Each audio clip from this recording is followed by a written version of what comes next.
Ce jour du 28 septembre 2009, à quelle heure vous êtes arrivé au stade?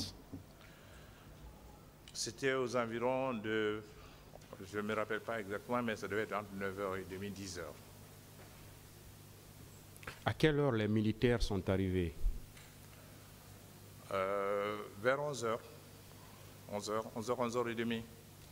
En tout cas, aux environs de 11h et 11h30 midi, c'est à peu près ça. Est-ce que vous pouvez nous dire les noms des militaires que vous avez pu identifier ce jour?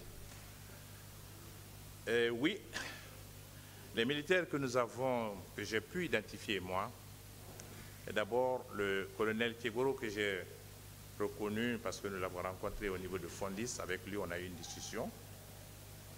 Et à l'intérieur, j'ai reconnu le commandant Toumba et nous avons reconnu Marcel.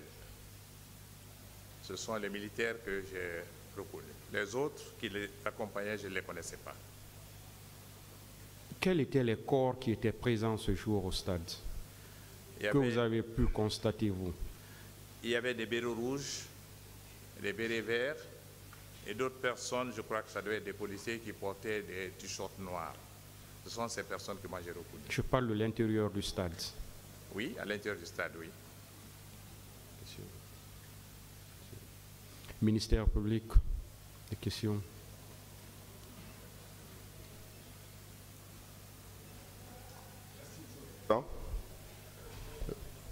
Monsieur le Sénifal, je voudrais, au nom du parquet, vous remercier pour votre disponibilité à venir dire votre part de vérité dans cette affaire du 28 septembre. Certes, vous avez été entendu, toujours en qualité de partie civile, par le pool de juges d'instruction, puisque l'instruction définitive, c'est ici à la barre.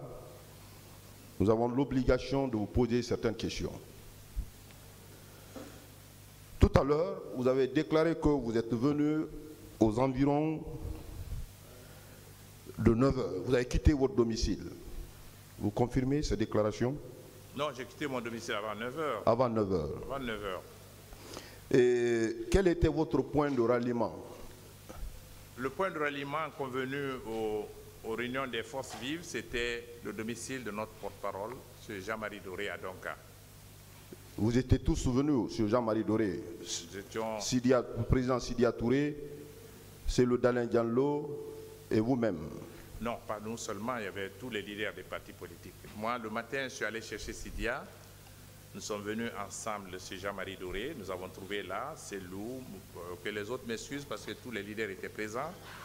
Boubacar Silla, Badiko, Dr Diané était présent, Tigane Traoré, Baouri était présent et d'autres, beaucoup d'autres qui étaient là. Il y avait même certains parmi nous qui n'étaient pas des leaders de partis politiques, mais qui étaient présents comme Yoro Baldé et autres qui étaient avec nous.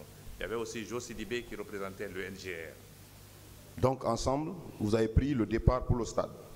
Oui, nous sommes tous partis de chez Jean-Marie à pied, à l'exception de Jean-Marie qu'on a laissé à sa résidence.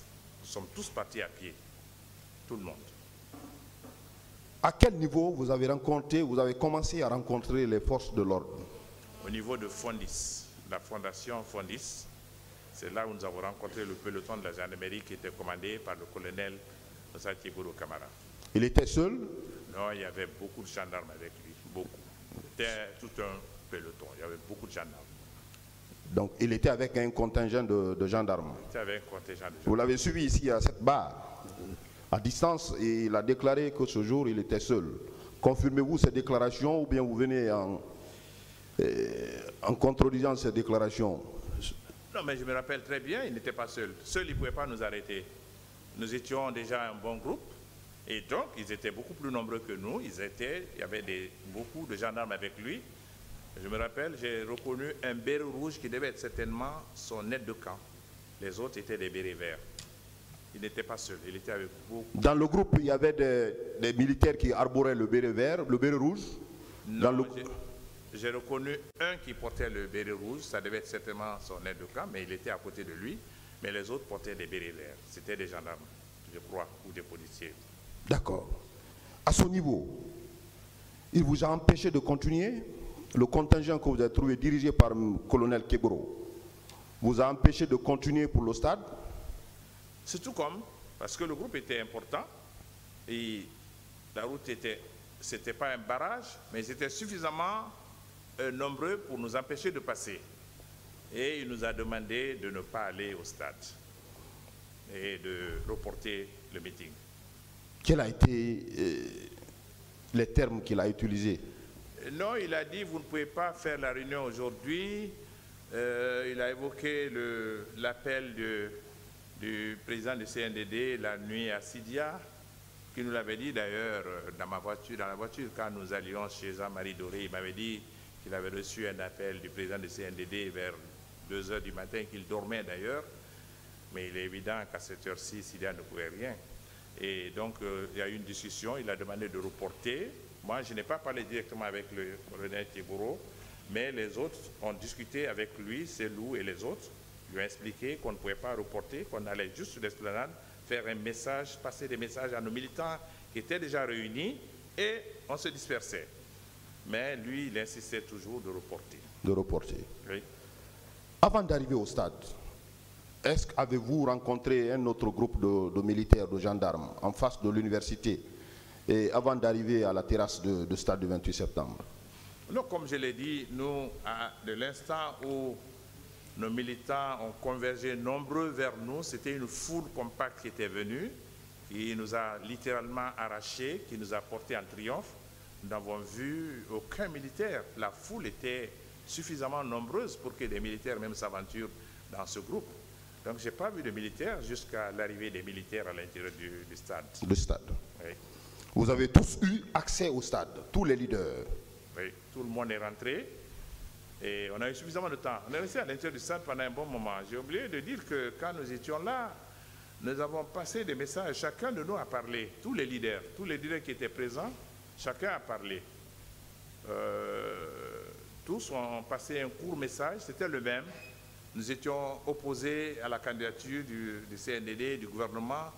Nous voulions la restauration de la démocratie dans notre pays. C'était tout. Ce n'était pas un message violent. Et nous sommes restés un bon moment, mais tous les leaders tous ceux qui étaient avec nous, tout le monde est rentré et nous étions tous à la tribune. Nous étions tous là. D'accord. Avant votre arrivée au stade, plutôt, vous avez trouvé les portes du stade étaient ouvertes?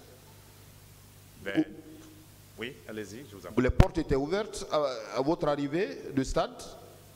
Quand nous arrivions, portés en triomphe, naturellement, les portes étaient ouvertes. On est passé, on ne s'est même pas rendu compte, les portes étaient ouvertes.